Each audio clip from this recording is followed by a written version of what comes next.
so again, I'm in Indianapolis. I'm going to go into my sales management.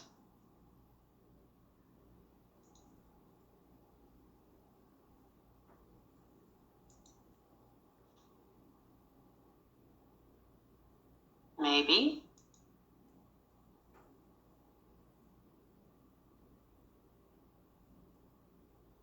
And into my quote management. General ops.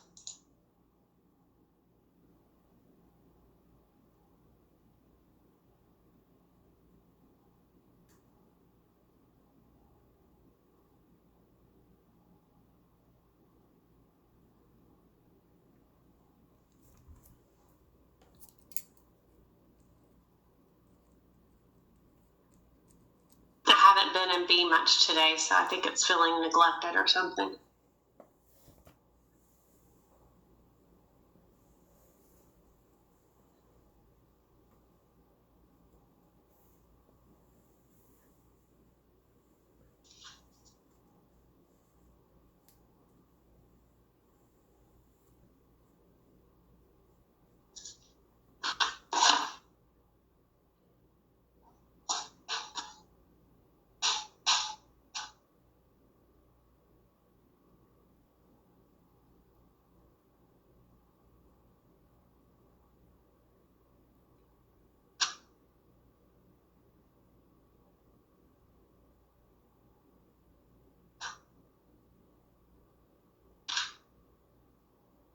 Anybody need to go get a snack? Oh, just kidding. Okay. So just like with the purchase part, I'm going to do a new quote.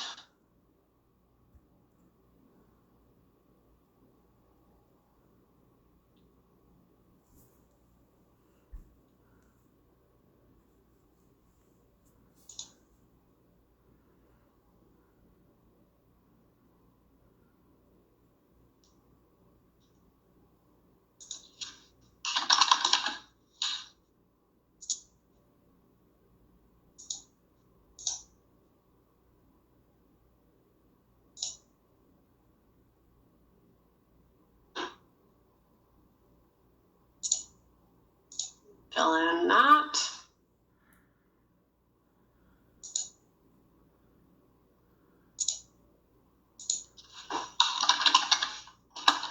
Oops.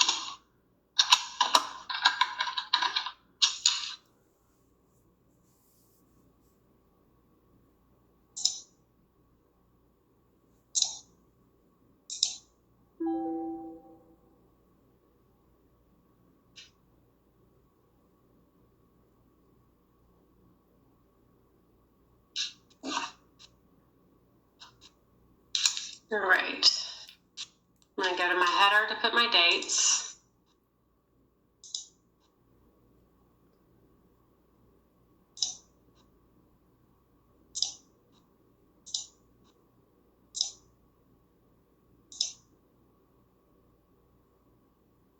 And now I'm going to do my file, new line. And we're going to call this a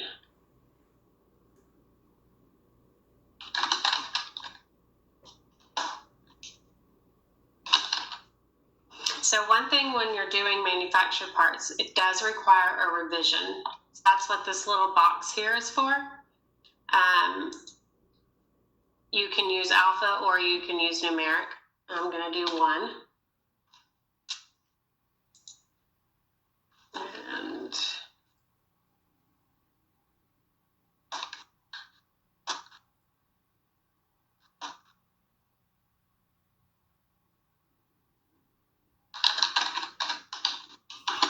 And then when I come to the type, I'm going to select manufactured.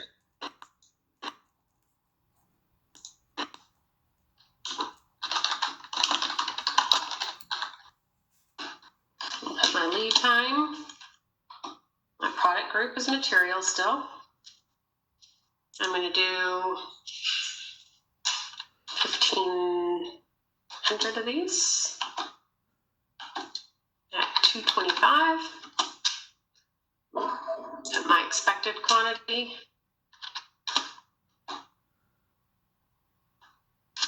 And I'm going to save this.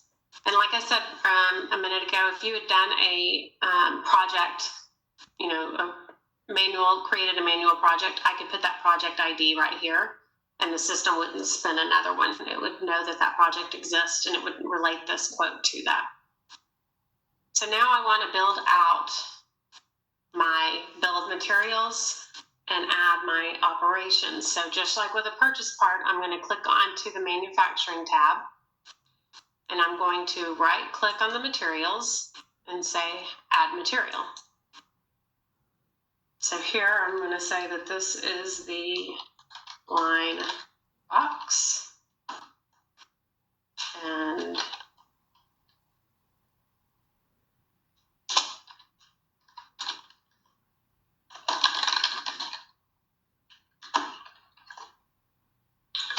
right here where it says quantity per parent. So I'm going to leave this as 1 right now because I only need 1 box for this finished good. And I'm going to say those are 80 cents each. And same process that you've gone through before with this. We're going to put 8 days. And I have no idea a supplier. I'll use box partners and hope they're good. And I'm going to save that. And now I need to add the next material. So again, I'm going to right click on this and just say add material. So now I have my wine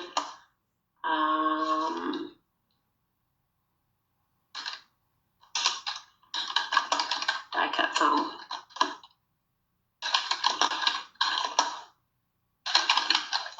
This is again a material. And I'm going to say I need 2 of these at 25 cents each.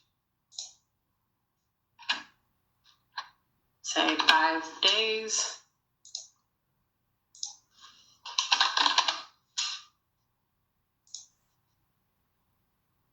Get all lost in foam, but I can't see.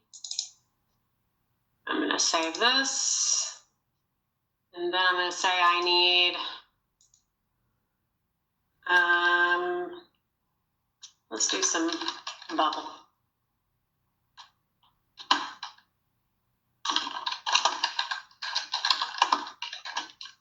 Do not worry about my math here because I just am thinking of this right on the fly and I don't know how this math is going to work out. But I'm going to buy 1 bundle of bubble. And that's a 1-day lead time. And we'll get that from Uline.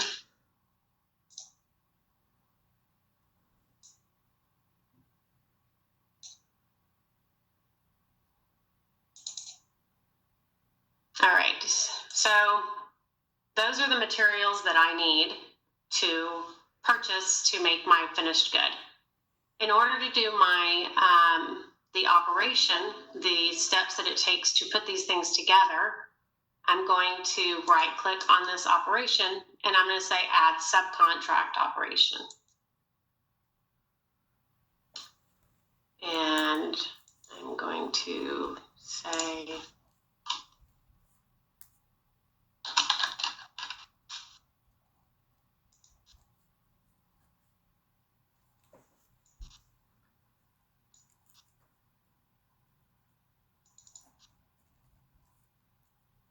and then I'm going to find my subcontract operation. Some of you guys will not have all of these to look through.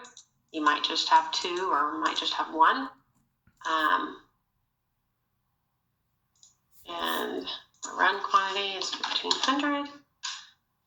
And then my price for this, they have told me it's going to cost me 35 cents each. And it's going to take them 2 days to do it. So it's important to put this here so you know how long it's going to take them to complete this job. So I'm going to save this. I have a question. Yeah. The supplier ID, that's the people putting it together. Correct. What happens if it's your warehouse personnel putting it together, and they don't have a company name? So that would probably, like right now, if they give you, do they give you a per piece price? No, we do a time study, and so you're actually capturing labor on it. Yes. Okay, so that will be a little bit of a different process. Okay. But as far as the bill of materials and that kind of thing, it'll be the same. The difference is when you add an operation, you're going to actually add an operation that's going to allow you to put the time and the number of people that it's going to take to do that. Okay. But we'll get to that. Okay. Yeah, again, later on. But yeah, Okay. so basically, sometimes, time studies are done and then it's, okay, it's going to take me this many people that is going to need to be allocated for this job, and then takes into consideration what the rate is and all of that kind of stuff. And then, like I said, based on whatever operation that they're doing, we'll have the ability to put the rates and that kind of thing on that. So then when they actually go in and clock into the job, it's going to capture their rate for however long they work on that. All right, so I think I saved this. So now if I want to look at my worksheet and see, I butchered the heck out of this price. Oh yeah, so we're losing some money. So I'm going to go back and change my sell price because I don't want to do anything else. And I'm going to make this $4.25.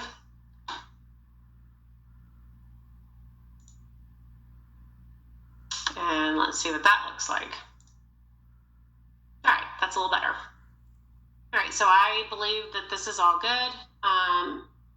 So I am going to go back to the detail tab and I'm going to engineer this. And I'm going to save it. And then instead of quoting my customer right now, because you guys have all seen that before, I'm going to go ahead and win this. So I prepared my quote. I'll update. And then to win my quote.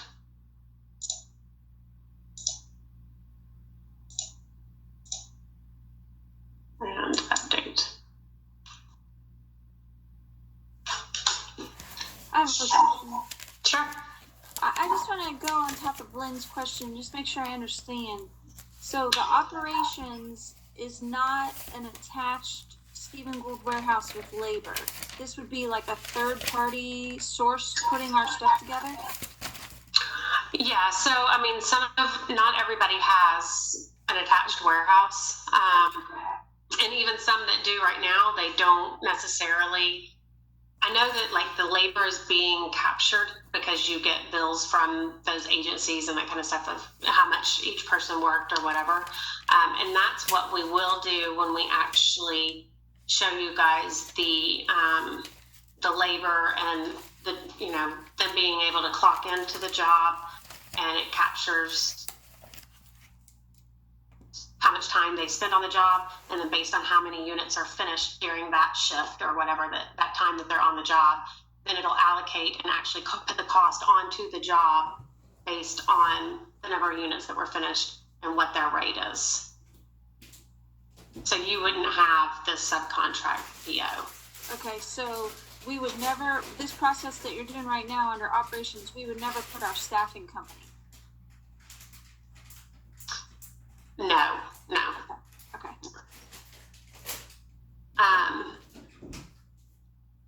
All right, so if I go back here and I can look at my line, I only have one line. Let me spread that over there. And this is my part number. And here's my revision.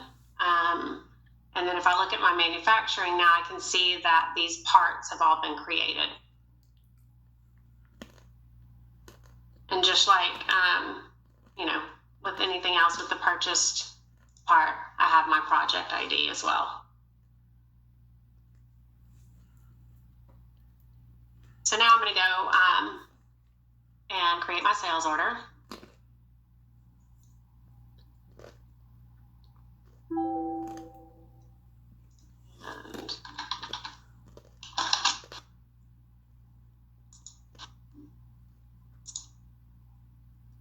And I'm going to put create. And now I have my sales order.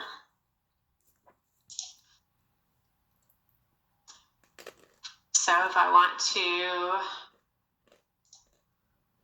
go into order management, general operations, order entry.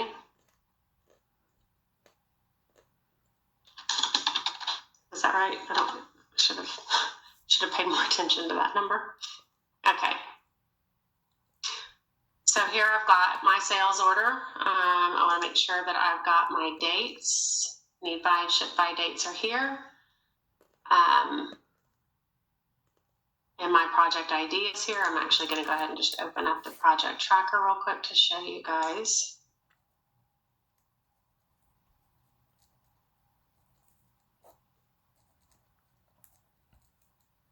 So right now, if you can see on here, we have a job created right here. It is actually just my project ID number. This job here is for costs that, like, if you have freight that needs to be allocated to the project, it will get allocated to this project job. When I create my job, though, I'm going to have another job under here, and it's going to be the same number as my sales order. So there's going to be two jobs listed here. One, again, is the project job, and that's for any additional costs and or freight that need to get to the project. Those will go through the project job process. And then, like I said, we'll have this manufacturing job. So I'm going to minimize that. So from here, I have my sales order. I'm just going to go to actions. And I'm going to go to order job wizard. And that's when you get this. So I'm going to tell the system I want to create the job, get the details. So that means what all is it going to entail for us to put this together, schedule the job, and release the job. So basically, as soon as it comes in, I want you guys to put it together so I can ship it out. And then I'm going to click this create jobs.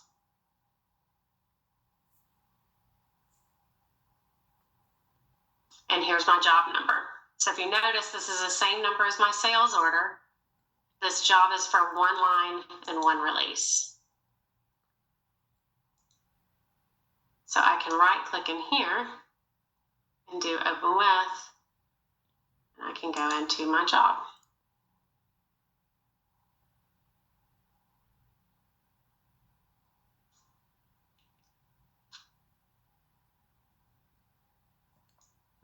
So here's what the job looks like. Basically, I have my materials over here, and I have my subcontract operation here.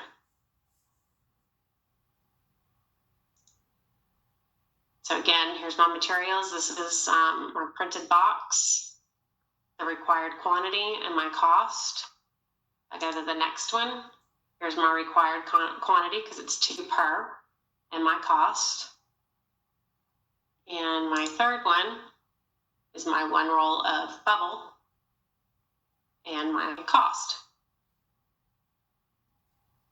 So this is where you can look at your materials on the job.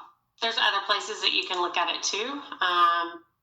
One is called a method tracker, and it will list all of your different,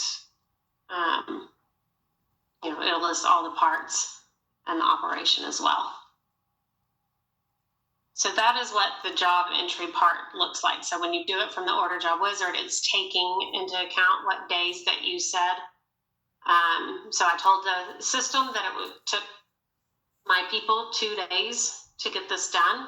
So in order to complete it by my ship date of 8/9, they need to start it, I'm sorry, of 9/9, they need to start it on 9/7.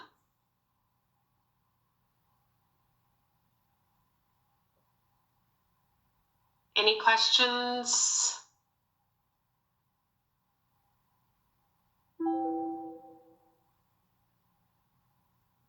I have one. Uh-huh. Where you had mentioned something like you're buying 1,500 of these boxes, how would you take the bubble? You said that you put a ratio on how much bubble is put in each box. Well, and that's what that's what I was saying about my math. I just like all of a sudden thought, oh, maybe I'll take a sheet of bubble and put in here. So I just wanted to buy a bundle. You would have to, based on how you have it cut and that kind of thing. But basically, I'm just buying one bundle for this job, one bundle of bubble. But if you wanted to tell your people who are putting this together that I need 4 pieces of the 12-inch slit going into each box, how do I buy 2 whole bundles for 1,500, but I only want 4 12-inch pieces?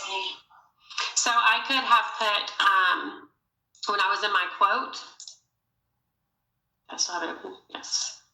So when I was in here, and I added in this here, I could have put comments and said, these are the material comments, and could have said, actually it would be on my purchasing, but it's going to take,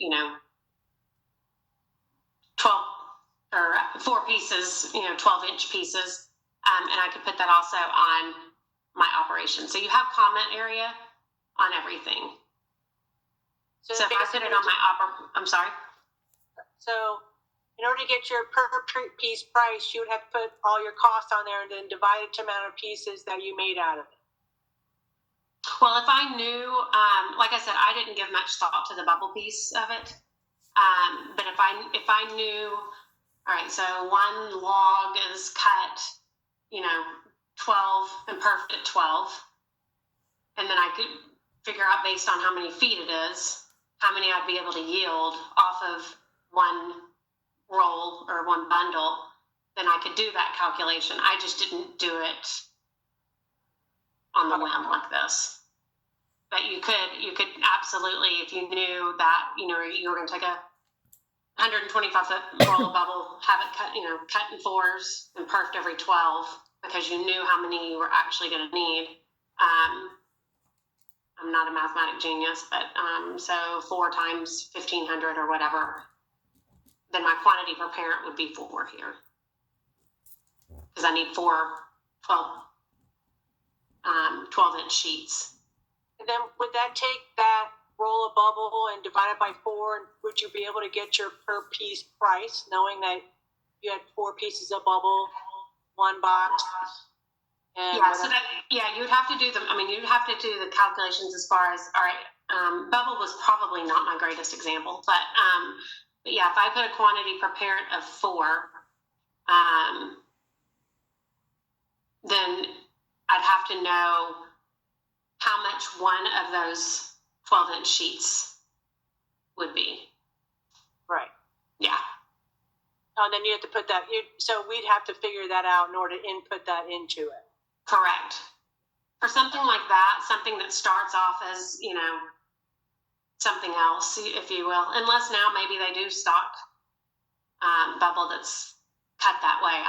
I'm a few years removed from that purchasing part of things, but if that was the case, then you would be able to easily calculate what one 12-inch sheet would cost. Does that make sense? Yeah. Okay. All right. Thank you. Yeah, like I said, I just threw that in there because I don't know. Who doesn't like bubble wrap, I guess? I don't know. But any instructions that you would need to the actual subcontract people who are putting that together, you can put them on the comments here and you can say whatever you want to say, any of the instructions, and that will follow to the job if something comes up later that you need to add any kind of comments or whatever, you can actually do it on the job itself. Just like in the quote, when you actually, engineer a line, it kind of locks it out or whatever from any changes being made. So in order to put any kind of comments or anything on here, I would need to unengineer this, which unreleases it as well. And I could put in the job details, and I could add comments here to say this bubble is 12 by 12, and each box needs 4 sheets. Then I could also, so I can put that there, or I could put it on my operation. Put my comments and say 4 sheets of bubble per, labeling on each box required, whatever you want to put here. Have a great time doing this, and those are the operation comments. You also have operations instructions. So again, if there was something that, you knew that, something had to go in before something else, or be sure you put a tamper seal on something before you put that into a box or whatever, you could put all those instructions here. So, what does this look like? Can you print it so we can see what their instructions look like? Sure. Save this.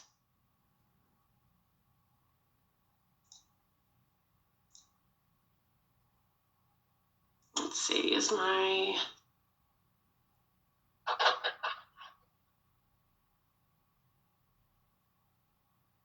I'm going to go to print, and I'm going to say print my job traveler.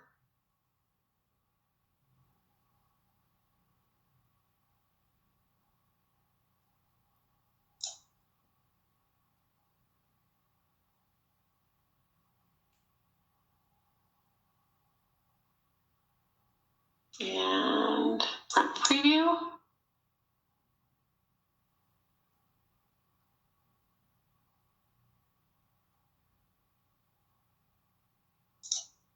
And let's see what comes up.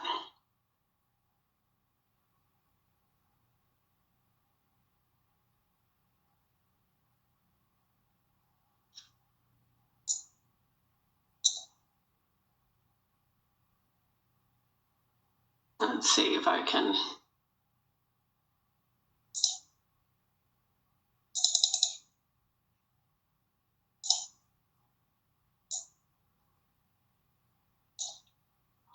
All right, so I have my part number. Here's my job number and my customer's part number, a description. Here's the components that it is going to take. Here's the 2 pieces of foam per, and here's my comment that I put on the bubble. And then here are the subcontract operation to put it together, the 2 days that they told me it would take them, and then here's my notes that I put on. So this will go with the job.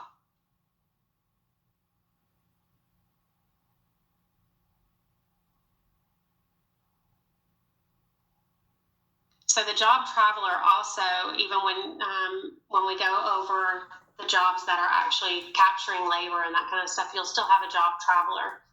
These barcodes will allow the employees to scan into the job to start the production so that it starts calculating their time. But that's pretty much what the job traveler looks like. It's got the bill of materials and the requirements, as well as the subcontract operation and any notes that you put on there.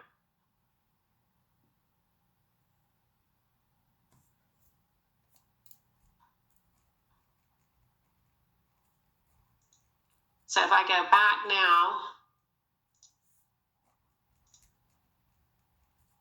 and I look at my project tracker and refresh this,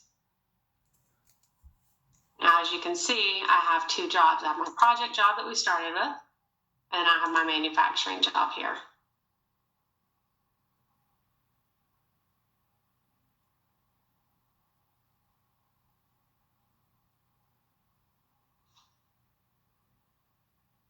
So now my next step would be to generate my PO suggestions so I know what I need to buy. Excuse me. So if I go to my material management, purchasing management, general ops, generate suggestions.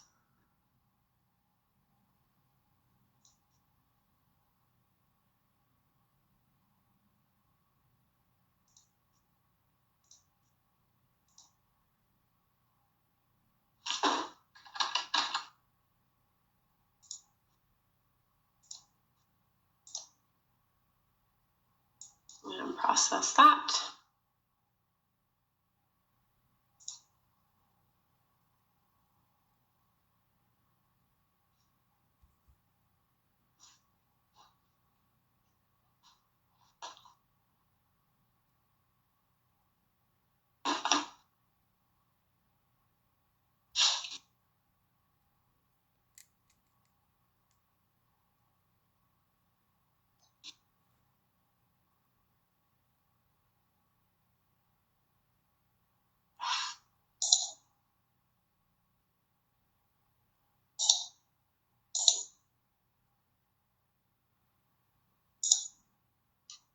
It's still working. All right. So now if I look at my new PO suggestions,